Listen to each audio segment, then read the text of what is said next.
Hello বন্ধুরা, my life Mithila Das নতুন একটা ভিডিও নিয়ে চলে এসেছি। আর এখন ঘড়িতে সকাল 7:30 বাজে।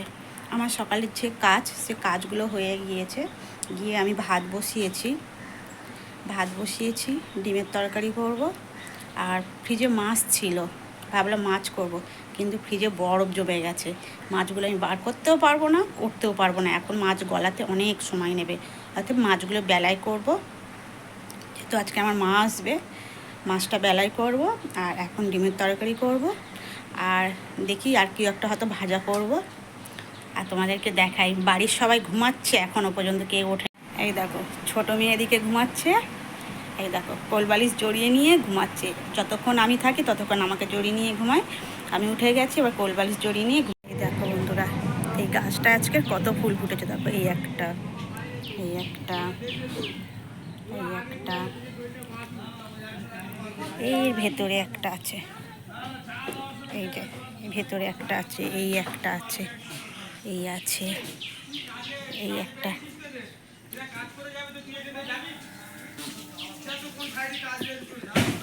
এই একটা, এই একটা।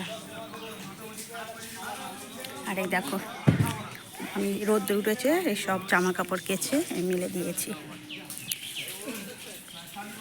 জামা কাপড় কেচে মেলে দিয়েছি। আর তোমাদেরকে একটা জিনিস দেখাবো, চলো দেখবে বন্ধু, তোমাদেরকে দেখাবো করে দেখানো হয় না। এই দেখো বন্ধুরা, এইগুলো কি হয়ে রয়েছে বলো তো বন্ধুরা। এই দেখো, এইটা আবার দেখো কেমন মতো, দেখো আর পোকা ধরে গেছে। সব হচ্ছে, গাছে ফলগুলো হচ্ছে আর পোকা ধরে যাচ্ছে। এইগুলো একটু কি কমেন্ট করে বলো তো বন্ধুরা, একটু কমেন্টস করে বলো। ভেতরে ভেতরে আরও হয়ে রয়েছে, কারণ গাছটা দেখো পুরো ঝাংড়া হয়ে রয়েছে। ভেতরে ভেতরে আরও হয়ে রয়েছে। এই যে গাছটা এই পর্যন্ত চলে গেছে। এই দেখো, সব ছোট ছোট ফুল হয়ে রয়েছে। এর ভেতরে অনেক ফল রয়েছে, খুঁজতে হবে। সব ফুলগুলো দেখতে পাই, কিন্তু ফলগুলো হওয়ার পরে আর দেখতে পাই না। খুঁজতে হবে, ফলগুলো হয়। আর এর ফুলগুলো না, যে ফলগুলো ধরে নষ্ট হয় না, ঠিক ফলগুলো হয়ে যায়। অন্য সবজির ফুলগুলো হলে ফুল নষ্ট হয়ে যায়, ফল নষ্ট হয়ে যায়, কিন্তু এর ফল খুব একটা নষ্ট হয় না। ফুল থেকে যে ফলগুলো বার হয় খুব একটা নষ্ট হয় না, ধরে যায়। আজকের আকাশটা খুব পরিষ্কার। কালকেরও রোদ্দুর দিয়েছিল, আজকেরও আকাশটা খুব পরিষ্কার। আমি তো সকালবেলা উঠে তখন কেচে দিয়েছি 7টার আগে, সকাল 7টার আগে কেচে দিয়েছি। তোমাদেরকে দেখালাম যে কতগুলো কেচে দিয়েছি। কারণ সকাল সকাল কেন কেচে দিয়েছি, বেলা হলে বৃষ্টি আসে, যদি আজকেরও আসে ওই জন্য কেচে দিয়েছি। কালকেরে কিন্তু বৃষ্টি হয়নি। কালকে সারাদিনই হচ্ছে রোদ্দুর ছিল, কালকে বৃষ্টি হয়নি। আজকেরও হয়তো হবে না, তবু একটা ভয় যে বেলা হলে যদি বৃষ্টি হয়, ওই জন্য সকালবেলা কেচে দিয়েছি। আর অনেকগুলোই পরে, কারণ আমাদের 3জনের, আমার বড় মেয়ের, আমার ছোটো মেয়ের, আমার হাজব্যান্ডের খুব একটা পরে না। ওই একটা জামা, একটা প্যান্ট, মোজা, এই আর কি, না তো খুব একটা পরে না। পরে বেশি আমাদের 3জনের। আর তারপর কালকেরে হচ্ছে একটু গিয়েছিলাম পুজো দিতে। কালকে তোমাদের সঙ্গে আগে যে ব্লগটা দিয়েছি, বলেছিলাম যে কালকে শ্রাবণ মাসের লাস্ট সোমবার ছিল, সোমবার দিন পুজো দিতে গিয়েছিলাম। আর যেগুলো পরে গিয়েছিলাম আর কি, সেইগুলো মানে অনেকগুলোই পড়েছিল, সেইগুলো কেচে দিয়েছি, তাড়াতাড়ি কেচে দিয়েছি যাতে শুকিয়ে যাওয়ার জন্য। আর আজকের হচ্ছে শ্রাবণ মাসের লাস্ট মঙ্গলবার।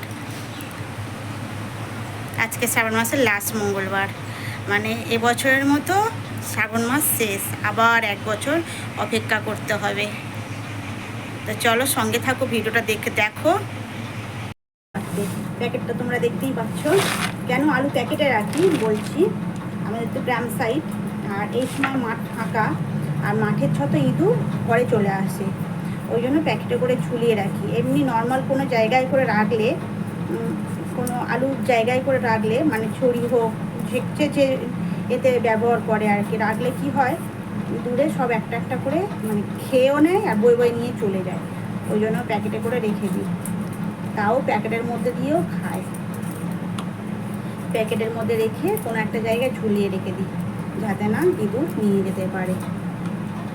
তা তোমাদেরকে বললাম ডিমের তরকারি করবো, ডিমের তরকারি আলু এই কাটছি আমি।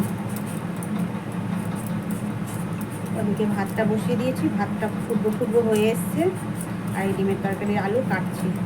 আর আজকে 2 রকমভাবে ডিমের তরকারি করবো, সেদ্ধও দেবো, ভাজাও রান্না করব, কারণ আমার বড় মেয়ে সেদ্ধ খাবে আর আমি আমার ছোটো মেয়ে ভাজা খাবো, আমার হাজব্যান্ডও সেদ্ধ খাবে। দুজনের জন্য 2 রকম 4 জনের জন্য 2 রকমভাবে ডিম মানে তরকারি করব, মানে 2 জনের ভাজা আর 2 জনের সেদ্ধ। আমার ছোটো মেয়ের ডিম ভাজা করে তরকারি করলে সেটা খেতে খুব ভালো লাগে, আর ওদের আবার ডিম সেদ্ধ করে।